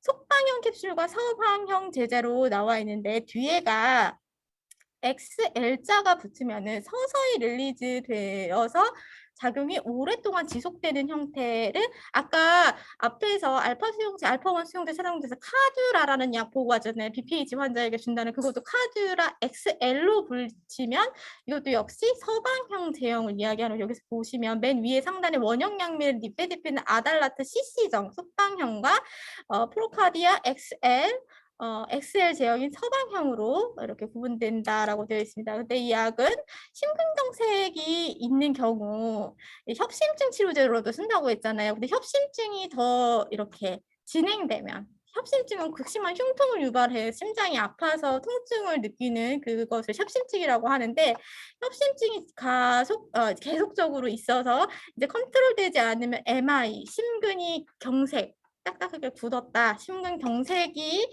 완전히 심장의 혈관이 막혔다라고 보는 경색증을 임박하는 환자에게는 이 약을 2주 이내는 속방형으로 CC 제형으로 투약하지 않는데요. 이것을 투약하면 악화될 가능성이 있기 때문인 것이고 니페디핀은 그러니까 역시 그대로 먹어야지 서방형 제제를 씻거나 자르면은 전체 용량이 한꺼번에 확 흡수될 가능성을 가지고 있어서 안 된다라고 얘기했고 속방형과 서방형 제형의 시작 시기가 약간씩 다르죠. 속방형은 빠르게 작용하는 데 목적이 있고 서방형 천천히 오랫동안 작용하는 데 목적이 있다. 그래서 니페디핀 CCB는 아까 뭐 하는 거라고요? 고무혈관을 확 늘려주는 역할을 해서 역시 말초부정 혈관 확장으로 인한 두통은 왜 생기는 거예요? 여러분 가끔 편두통을 느끼시는 분들이 계실 텐데 편두통은 머리를 과도하게 사용하거나 스트레스를 받아서 여기 혈류량이 증가하면 편두통이 생기는 거예요. 그래서 두통과 같은 부작용이 있고 반사성 빈맥 등이 이제 속방형을 사용하는 경우 반동성 저혈압 등이 나타날 수 있다. 그다음에 이제 우리에게 ACE 이니비터와 ARB 등을 자세하게 그것을 다시 한번 확인할 수 있는 표가 여기 있는데 레닌 억제제는 2차 약물 중에 있었어요. 표에 보시면 레닌 억제제는 2차 약물, 항고혈압제 2차 약물의 분류가 따로 되어 있는데 큰 틀에서 보면은 라스 시스템의 가장 상단에 작용하는 약이에요. 그렇지만 A와 따로 구분해서 사용하는 이유는 A에 비해서 부작용이 많은데 특히 콩팥 기능 상실이 유발된다. 가라장 아래쪽에 나와 있는데 부작용으로 혈관이 붓는다는 것과 함께 CRF가 유발된다는 거. CRF로 죽는 사람도 있잖아요. 근데 이것을 유발시키는 약을 쓴다는 것은 혈압을 컨트롤하는 것과는 별개로 조금 부담이 되는 측면이 있죠. 근데 이제 안지오텐신 노겐이 안지오텐신 1으로 변환되는 라스 시스템의 가장 상단에 보시면 안지오텐신 노겐이 안지오텐신 1으로 전환될 때 레닌이라는 것이 필요한데 요걸 싹 이제 억제시키겠다. 요것의 작용을 억제시키는 것이 알리시킬렌이라는 물질인데 이것이 레닌 억제제인데 이제 레닌의 활성을 억제하는 알리시킬렌을 딱 투여를 했는데 그러면 이 밑에 게 싹 없어져. 좋은 건가요? 물론 효율적으로 혈압을 확 떨어뜨리는 데 역할을 할 수 있겠지만 이것이 본래 존재하였던 이유는 이것이 하는 역할이 있었기 때문인 건데 또 이 항상성을 유지시키는 큰 틀에서 보면은 이게 결국에 CRF를 유발시키는 어떤 것으로 작용할 수 있는 데서 원을 투로 제어하는 물질이 이 상단을 제어하는 것보다는 부작용 측면에서는 안전해져. 이거 차단시키면 뭐가 이제 부작용이라고요? 마른 기침. 여기 나오죠. 브라디키닌의 활성화로 인해서 이제 이제 프로스타글란딘의 생성 등 다양한 혈관 확장, 혈압 확장 이런 기전이 나타나는 것이 마른 기침을 유발시키는 오타코이드적인 부분이 있었는데 어쨌든 브라디키닌의 이제 작용과도 연관이 있어 혈관을 확장시키는 부분이 여전히 ACE 이니비터에도 에이스 이니비터라고 부르고 AC 이니비터에도 존재하는데 요거를 차단시키는 것이 가장 그래도 안전한 측면 레닌보다는 그렇죠. 그리고 마른 기침이 심각하면은 ARB 여기 나와 있죠. ARB로 대체할 수 있어요. ARB도 그러니까 같은 길목에서 좀 더 위를 차단했느냐 좀 더 아래를 차단하였느냐 해서 초코파이랑 몽쉘토는 같이 먹는다고요? 안 먹는다고요. 그래서 이걸 두 가지 어차피 목표는 혈압을 상승이 되는 걸 막는 건데 이것들을 사용함으로 인해서 부작용이 나타난다고 한다면 부작용을 더 가중시킬 수 있는 그런 것이 가지고 있어서 이제 라스 시스템의 공부는 이 표를 통해서 하시면 되겠다. 레닌 억제제는 AC 이니비터나 ARB에 비해서 부작용이 많아서 잘 사용하지 않아서 2차 약물로 따로 구분된다. 끝났으면 좋겠지만 위로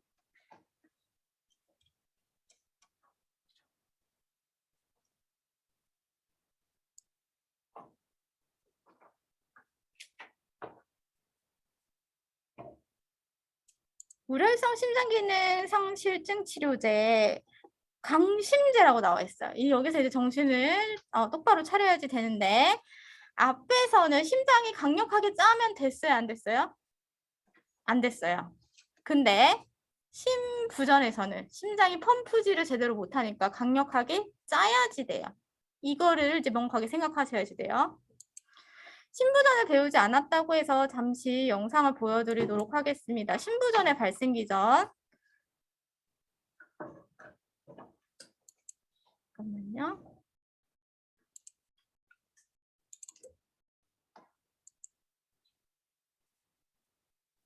신부전의 너무 소리가 크죠?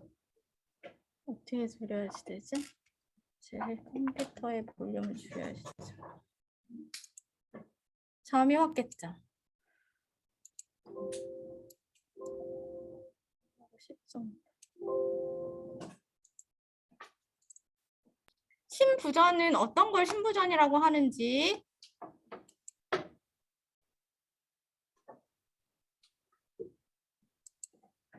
신부전의 발생 기전. 심장의 기본적인 기능은 우심실과 좌심실이 대정맥과 폐정맥에서 돌아오는 혈액을 받아들여 우심실과 좌심실로 내보내고 우심실과 좌심실의 수축에 의해 혈액을 대동맥과 폐동맥으로 밀어내는 펌프 작용입니다. 어떤 원인으로 인해 이러한 심장의 펌프 작용에 장애가 생기면 장애 부위 뒤쪽으로 혈액이 정체되어 다양한 이상 증상이 발생하는데 이것을 신부전이라고 합니다.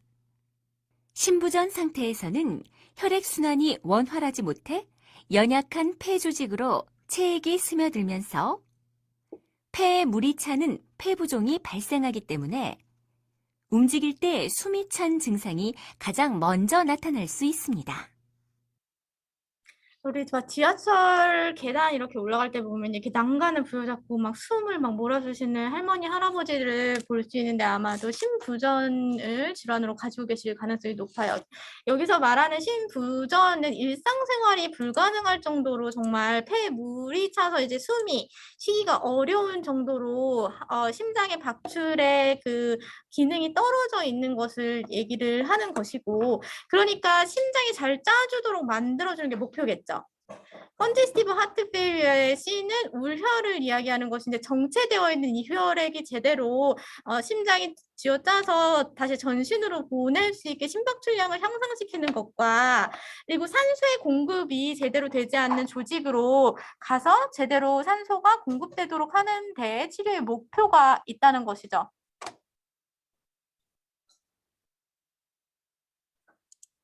네, 아까 이제 컨제스티브 하트 페일리어의 이제 스테이지를 보통 이제 4단계까지 얘기하는데, 보통 그레이드 1, 2, 3, 4를 얘기할 때 아까 막 이거를 막 붙들고 진짜 계단 한 발짝도 못 올라갈 정도로 숨이 차다.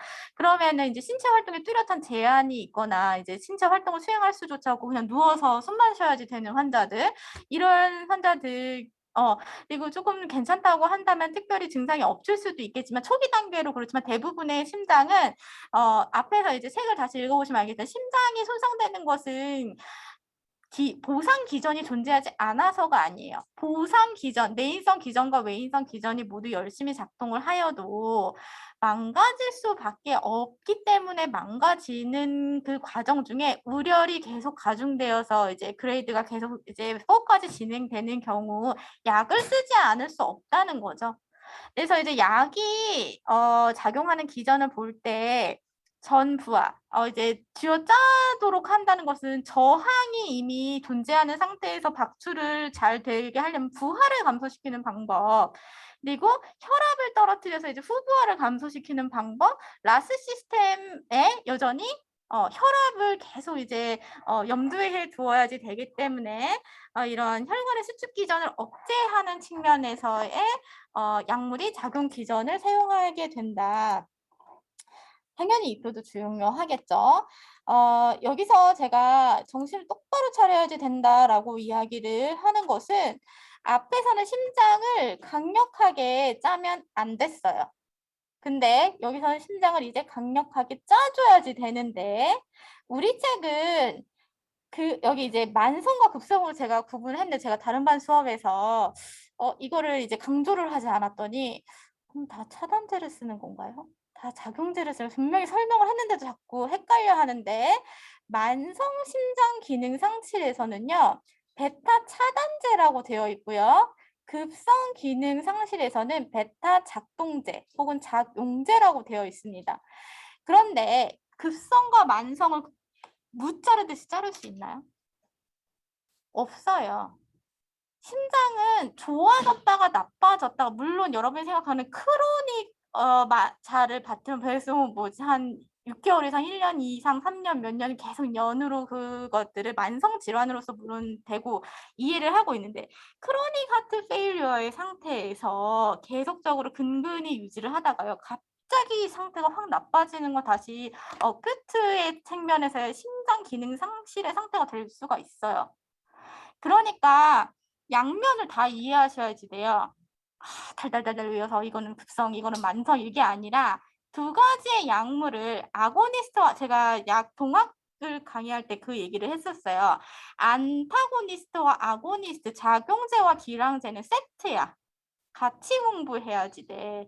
이것을 이제 노멀 레인지 안에서 어떤 것을 유지시키고자 할 때는 조금만 초과해도 혹은 조금만 모자라도 그걸 보상하기 위한 약물들을 써야지 되는데, 특히 베타의 B에 해당하는 약물에서 제가 이제 집중을 해야지 되는 측면에서는 이건 이제 부교재의 그림을 가지고 온 거예요. 옆에 그림은 부교재인데 베타 차단제에 대해서 설명을 하고 있는데, 이건 만성 심장 기능의 측면에서의 베타 차단제예요. 가로칙 밑에다가 작용제라고도 적으셔야지 돼요, 사실은. 작용제는 언제 쓰인다고요? 급성 심장 기능 상실증에서는 가뜩이 심장이 이제 아주 확 악화돼서 닭의 펌프 기능이 거의 되지 않아. 그런 상태인 경우에는 작용을 강화시키는 베타를 자극하는 물질로서 아까 롤롤로 끝나는 인데랄과 같은 프라프라놀라 같은 그런 물질이 아닌 상반되는 작용하는 약을 줘야지 된다고요. 그래서 두 가지 앞에서 그러면 차단제를 배우고 왔으니까 지금 뭘 배울 차례예요? 작용제. 작용제를 배울 차례예요. 그래서 B의 경우에는 두 가지 모두로 일단 작용제라는 것도 추가를 시켜 놓으시고, 그다음에 여기 앞에서 배웠던 A가 여전히 존재하고요. 직접 혈관을 확장시키는 약도 나오고요. D 유레틱스도 나와요. 근데 티아자이드 자는 빠지고 유레틱스로 얘기하고 있는데 여기 피로세마이드라고 나와 있는 이 약은 우리가 알고 있는 라식스입니다. 근데 이 라식스는 티아자이드계가 아니에요. 루프계 이뇨제여서 나중에 다 배우시겠지만 이뇨제는 여전히 중요하다. A도 있다. 뭐가 없잖니? 그래, C. C가 빠졌어요. C의 중요도가 줄고 B의 중요도가 상승했다. 1차 약물로서 보았을 때 C의 상단에 있었던 항고혈압제의 위치가 조금 달라졌죠. 그래서 이제 추가된 거는 뭐가 있어요? 강심배당제. 포스포디에스터라제 억제제 이 두 가지는 지금 처음 나온 겁니다. 강심배당제 느낌이 오지 않나요? 강심, 심장을 아주 강력하게 짜게 만드는 물질, 니곡신이라고 알려진 물질. 그리고 이것이 잘 듣지 않을 때, 다른 약들이 잘 듣지 않을 때 대체제로서 보완할 수 있는 물질로서 이제 포스포디에스트라제 억제제라는 물질이 있습니다. 이제 그것들을 하나하나 살펴보도록 하겠습니다. 강심배당체는 제가 이제 소관을 조절하기 위해서 조금 봐야 되는데 강심배당체는 우리가 알고 있는 디곡신 들어보셨다. 디곡신. 디곡신이라는 물질은 이렇게 예쁜 디지탈리스라는 꽃에서 추출한 물질인데 이것이 심장을 아주 강하게 뛰고 악동은 느리게 한다고 되어 있어요. 느리게. 그리고 근데 느리게 한다는 말이 왜 지금 펌프질을 더 열심히 해야 돼? 왜 느리게 해야지 되지라고 생각을 하겠지만 심장이 미친 듯이 빨리 막 이렇게 뛰어요. 그러면은 이게 펌프질을 잘 하는 건가요? 찰 수 있는 이완된 이완기를 확보해야지 물풍선에 물이 차기도 전에 이거를 수독질 확 빼버려. 그럼 물풍선이 부푸나요? 안 되죠? 심장이 적당하게 뛸 수 이제 느리게 박동한다고 하는 것은 대부분의 이 심부전 환자들이 제대로 심장에 펌프질이 되지 않는 이유 중에 하나는 미친 듯이 전기적인 그런 어떤 것도 영향을 미치겠지만 막 이렇게 짜기만 해. 펌프가 적당히 쥐어짜는 그걸 하려면은 적당히 느리게 뛰어야지 돼요. 미친 듯이 빠르게 뛰는 것이 아니라 그래서 더 느리게 박동을 함으로써 심박출량을 개선하는 것이 맞습니다. 이 PPT가 잘못된 게 아니고 그리고 심실의 기능 곡성을 양호하게 만든다. 근데 이 이제 디곡신은 유명하게 알려진 것들 중에서 이제 신부전 치료제인데 테라피틱 윈도우가 좁기로 유명한 물질이에요. 그러니까 모니터를 굉장히 잘 해줘야 되고 지속 기간도 굉장히 길어서 6에서 8일이나 작용을 하게 되는데 이거는 그냥 이렇게 지워서 이렇게 보시면 되는데 컬러링 중요하다고 한 게 이렇게 보이는 건데 이렇게 지워서 보세요. 네, 이게 이제 심장에서 작용 기전을 보시면 이온 채널을 사용하고 있어요. 이온 펌프들을 나트륨 포타슘 펌프와 나트륨 칼슘 펌프 등 이온의 어떤 그것들을 이용한다는 것인데 세포 내 칼슘의 농도가 증가되어서 심근의 수축력을 향상시키고 혈압을 정상으로 유지시키는 작용. 뭐 찍어도 되긴 하지만 어차피 녹화본을 드릴 거니까 네. 어쨌든 근데 이것은 나중에 이온 채널을 사용하기 때문에 언제도 다시 보실 거예요. 부정맥의 치료제도 사용되고 있습니다. 그래서 심장에 직접적 간접적으로 심장의 정기적 활동에 영향을 주면서 이런 심박수 간접적으로 심박동수의 감소 그리고 흉분의 전도를 늦춘다. 이런 측면에서 디곡신이 사용된다는 것은 뒤에 가면은 이제 부정맥의 치료에서도 이 약물을 볼 수가 있다. 이것도 이렇게 보이는데 강심배당체는 그러니까 심장을 늦게 뛰게 만드니까 어떻게 해야지 돼요?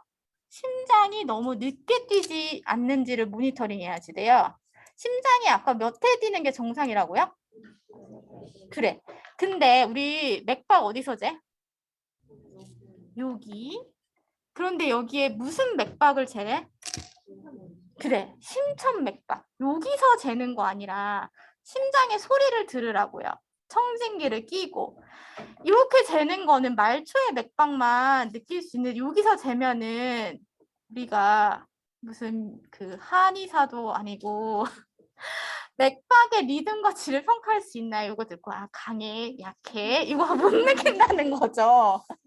그래서 청진기를 끼고 투여 전에 맥박 속도 리듬 질을 30초 곱하기 2가 아니라 1분 동안 풀로 재야지 된다고요.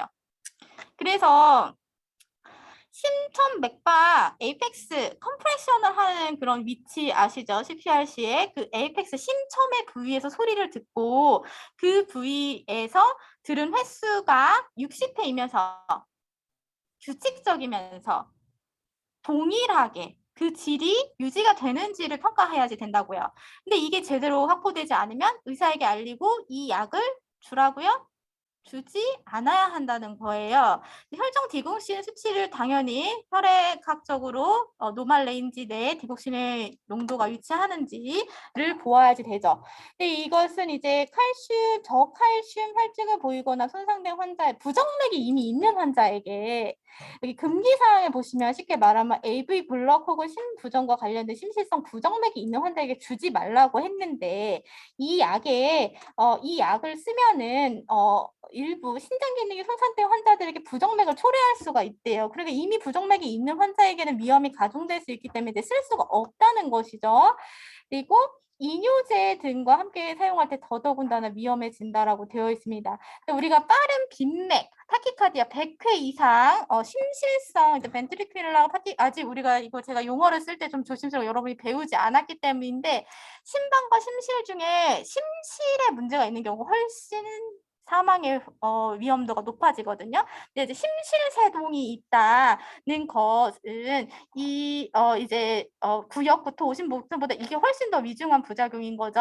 이런 것들 이제 모니터링 해야지 된다는 거. 이것들이 나타날 수 있어서 그래서 이제 강심배당체인 디곡신을 사용할 때는 일부 약물이 많이 들어간 경우에는 이런 이제 해독제로서 사용할 수 있는 특이적인 항체로서 정맥을 주입할 수 있는데 이걸 쓰는 게 해독제 있으니까 그냥 써가 아니라 목숨 걸고 쓰는 약이기 때문에 테라피틱 민도를 아주 자주 측정해야지만 된다는 것을 기억해야지 되고 그래서 이거를 이제 사용할 때는 부정맥이 증가할 가능성과 칼륨이 감소할 가능성, 그러니까 K, 포타슘의 모니터링과 그리고 하트레이트, 침첨의 맥박을 늘 평가하고 테라피틱 윈도우, 디곡신의 농도를 평가하면서 써야지 된다.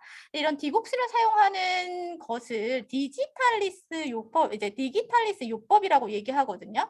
이런 디지탈리스 요법의 경우에는 디곡신의 용량을 갑자기 확 올리면 안 되니까 서서히 약물이 포화될 때까지 점차적으로 증가시키면서 이것을 이제 중증 환자의 경우는 IV로 주로 사용하겠고 입으로도 먹으면서 할 수 있는데 서서히 올리니까 무려 7일 이상이 소요된다. 네, 그렇지만 유해 반응 없이 적절한 용량으로 사용하는 것이 목표이기 때문에 천천히 혈당 디옥신 농도를 자주 측정하면서 써야지 되고 투여량은 노말 레인지에 있어도 부작용이 나타날 수 있어요. 임상의 반응에 따라서 약물을 조정하면서 써야지 된다. A가 또 나왔어요. 다음 장에 이거는 과감하게 제가 생략하는데 여기 AC 이니비터와 ARB는 동시에 사용하기 금지다라고 되어 있어요. 초코파이, 몽쉘탱통 같이 먹지 말으라고요. 근데 이제 여기서 안지오텐신 이것들을 이제 여전히 중요하게 생각하는 것은 볼륨이 증가되어 있고 그리고 혈관이 이제 이렇게 확장되는 기전을 여전히 AC 이니비터가 가지고 있거든요. 그래서 말초의 저항을 감소시키고 그리고 알도스텐 부피를 억제시키는 혈액량의 감소, 볼륨을 줄여주는 것 그리고 혈압을 하강시키는 것이 심부전에서 필요한 측면이 있기 때문에 강심배당체를 이용한 치료에 실패한 환자 강심배당체를 주다가 제대로 잘 안 돼. 그런 경우에는 이제 AC 이니비터를 사용해서 장기적인 치료상에서 이거를 이제 대체제로 이제 사용하게 된다. 그래서 프릴로 끝나는 물질 중 위에 상단이 뭐예요? 심부전 치료제예요. 아까는 이거 어디서 봤어요? 항고혈압제. 대표적인 약 뭘 보고 왔어요? 에날라프릴, 바소텍 보고 오셨죠? 그리고 그 표에서 캡토프릴이라는 것, 캡토프릴과 달리 이런 문구가 있었어요. 그 다음에 이제 또 여기서 신부전에서 가치가 높다고 이야기하고 있는 것은 리시노프릴이다. 근데 다 쓰긴 씁니다. 그래서 프릴 쓰는 거. 그리고 이 밑에 또 뭐 있어요? 잘탄으로 끝나는 디오반이라는 발살탄이라는 것도 나오죠. 그래서 ARB와 AC 이니비터는 여전히 사용된다. 신부전에서도. 캡토프릴. 앞에 그 약에서 마스텍에서 캡토프릴을 이제 이야기를 했었는데 캡토프릴은 중증 및 중중도의 고혈압 치료에 사용이 되는데 이뇨제 아까 얘기했죠. A와 D를 섞어서 쓰면은 굉장히 효과가 좋다라고 되어 있습니다. 굉장히 작은 알약인 캡토프릴 AC 이니비터입니다. 그래서 마른 기침, 초코파이 먹었더니 기침 난다고 했죠. 에날라프릴 통과할게요. 아까 봤으니까. 그러면은 이제 리시노프릴. 리시노프릴은 제가 2장을 넘겼나요? 아니죠. 리시노프릴이 요거를 안 하고 넘어갔죠. 에날라프릴은 앞서서 보고 왔고 리시노프릴이 조금 더 이제 앞선 마소텍과 달리 조금 당뇨병 환자에게 용이하다는 장점을 가지고 있어서 약물에 의해서 생체 이용률을 변화를 받지 않는다는 장점이 있어서 또 굉장히 좋은 물질로 알려 있고요. 이 그 뒷장의 표에서 보시면 이거 바소텍은 제가 통과한다고 얘기했고.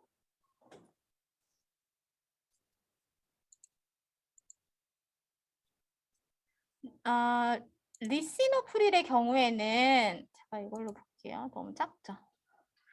신부전과 고혈압 치료에서 높은 가치를 보인다. 이렇게 얘기를 했어요. 그래서 신부전 치료에서 가장 자주 처방되는데 이것들을 특히 이제 장점으로 보면요. 여기 밑에서 세 번째, 네 번째 줄에 리시노프릴은 또 다른 적응증으로 급성 심근경색의 발생 시 24시간 이내에 투약하면 환자의 생존율이 향상된다. 이렇게 되어 있습니다.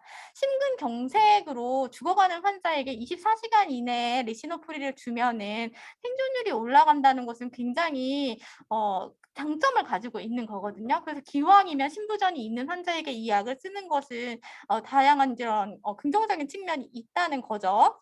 그 다음에 리시노프릴도 역시 고혈압제니까 당연히 혈압을 측정하기 하고 약을 줘야지 돼요. 그래서 바로 전에 혈압을 측정하고 약을 줘라. 왜냐하면 24시간 작용하잖아요. 한 번 먹으면 약효가 24시간 가는데 그러니까 아침 9시 혈압약을 먹는다 그러면 출근해서 보통 7시에서 8시 사이에 바이탈을 하고 보통 이 약을 이제 9시 아침 식후 약으로 혈압약을 주는 경우가 대부분인데 바이탈 사인에서 90에 50?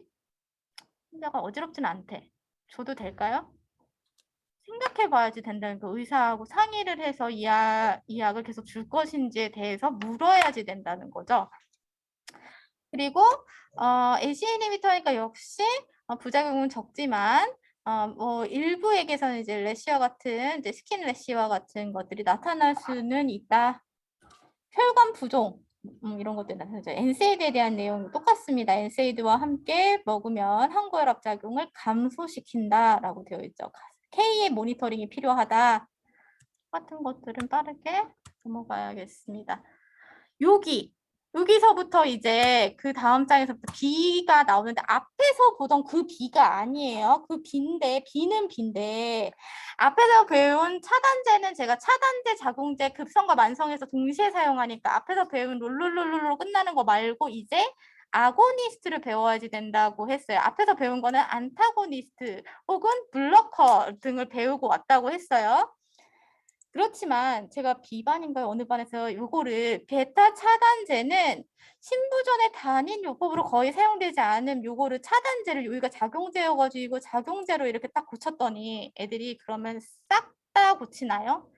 물었어요. 아니요. 뒤에 거 PPT를 새로 주세요. 이렇게 아니에요. PPT는 멀쩡해요. 그리고 이거 그대로 두고 읽으셔도 돼요. 베타 차단제와 작용제 모두 신부전의 단일요법으로는 보통 사용하지 이렇게 생각을 하는 게 맞을 것 같아요. 왜냐면은 그냥 두셔도 되고 상관이 없는데 두 가지를 모두 배우는 입장에서 베타의 경우에는 2차 약물 항고혈압제에서도 얘기를 했었고 작용제나 차단제나 작용제를 지금 배우는 것이어서 제가 작용제라고 고치긴 했지만 둘 다 중요하게 신부전에서는 생각해 봐야지 된다고 했어요. 고혈압 아니에요. 고혈압 아니라 신부전의 치료제에서는 작용제도 블록시키는 기량제도 필요해요. 아고니스트와 안타고니스트는 세트예요. 환자의 상태에 따라서 그 물질을 블로커를 줄 건지 아고니스트를 줄 건지 그 상황을 보고 평가를 해야지 돼요. 그럼 베타1 수용체를 작용하는 것은 여기 있는 이 반응이 나타나게끔 한다는 거예요. 그죠? 길항, 블럭시키면 이 반응이 나타나지 않게 하는 약이겠죠. 그래서 아까 배우고 온 거는 뭐였어요? 알파 1 블럭, 베타 1 블럭, 베타 2 작용이었어요. 근데 지금은 작용이니까 이제 뒤집을 필요 없이 여기 있는 이 반응이 나타나도록 하는 물질을 배운다. 대표적인 것이 아드레날린이에요. 아드레날린. 지금 뭐에 대한 수용체를 구분한 거예요? 아드레날린. 우리가 흥분하면 분비되는 그 아드레날린이 가서 달라붙는 수용체의 종류에 대해서 얘기를 하고 있는 거예요. 근데 이 종류에 따라서 이게 작용하면 베타1의 경우에는 심장과 신장에 이 리셉터가 많이 위치하는데 심박수와 수축력을 증가시키고 레닌을 분비시킨대요. 그러니까 이거를 심근의 수축을 강하게 만든다는 것은 결국 응급 상황에서 심장의 펌프 기능이 거의 멈춰서서 심장이 펌프질이 멈춰가는 상황에서 심장을 쥐어짜도록 만드는 강력한 강심 작용을 한다는 거죠. 앞에서 심근 고혈압은 쥐어짜지 못하게 막았어요. 같지 않아요. 그런데 베타는 양면을 가진 동전처럼 이해하셔야지 된다는 걸 얘기를 했어요. 근데 작용제 아까 블러커는 롤롤롤롤 인데날 프로프라놀롤 에스몰롤 등으로 끝났다면은 이제 베타 작용제는 이름은 조금씩 뒤에가 에피네프린 뭐 민이나 린 등으로 주로 끝나거든요. 도파민, 도부타민, 에피네프린, 노르에피네프린 다 많이 들어보지 않으셨어? 그래서 들어본 것들이죠. 아마 주로 고등학교 때 이제 배웠던 이제 심장의 어떤 작용에 대해서 한 번쯤은 다 들어본 것들인데 이게 4학년 응급간호 실습에 가셔서 이카트, 응급카트에 대한 공부를 하실 때 굉장히 중요하게 이야기 되는 부분들이어서 제가 이제 응급간호 실습의 주임 교수인데 여러분이 다시 이걸 배울 때는 어떻게 알고 있어야지 되죠? 도파민은 쇼크 상황에서 쓰는 것, 도부타민은 심자극을 위해서 쓰는 것, 에피네프린은 심정지 상황에서 쓰는 것, 노르에피네프린은 쇼크 상황에서 쓰는 건데 나 베타 1 보통 이제 작용을 하고 알파 베타를 모두 이제 커버하는 에피네프린의 경우 이 카트 내에 이게 다 들어있어요. 이 카트가 뭐죠? 응급실에 가시면 환자 CPR 중에 사용되는 많은 약물 중에 이게 들어간다는 거거든요. 이걸 모르면 환자를 못 살린다는 거예요. 그럼 약을 줄 때 에피네프린이 이 카트 내에 1cc짜리가 몇 개가 준비되어 있는지 구체적으로 이걸 어떻게 투여하는지를 4학년에 가서 아셔야지만 이게 환자의 심정지 상황에서 쓸 수 있는 약이자 천식 환자의 기관지를 확장시킬 수 있는 물질 아나필락시스 반응이 나타난 환자를 살릴 수 있는 물질이라는 건 지금 알고 계셔야지 돼요. 지금부터. 그러니까 요 주요 사용에 대한 것은 잘 알고 계셔야지 된다는 거죠. 시간이 부족한데 여기 PDF 2장만 더 어쩔 수 없어요. 녹화 중이어서 메타 수용제 작용제 도브트렉스 이거 뭐죠? 여기서 나오는 도부타민 두 번째 심자극을 위한 물질이다. 이걸 사용하다 보면은 혈압이 낮아질 수 있어서 정상 혈압일 경우에 사용하는 아드레날린 작용제이다. 여기까지 두 번째 장. 도파민. 도파민은 혈압을 하트레이트와 혈압을 같이 올려요. 그러니까 혈압이 떨어지면서 쇼크 환자가 BP가 막 떨어져. 의식을 잃었어. 그리고 소변이 나오지 않아. 소변은 시간당 30cc 이상이 나와야지 키드니의 기능과 하트의 기능이 유지되고 있다고 볼 수 있는 건데 도파민을 사용할 때는 수액에 섞어서 쓰면서 소변량을 확인하면서 써야지 돼요. 여기까지. 네, 여기까지 하고서 마치겠습니다. 네.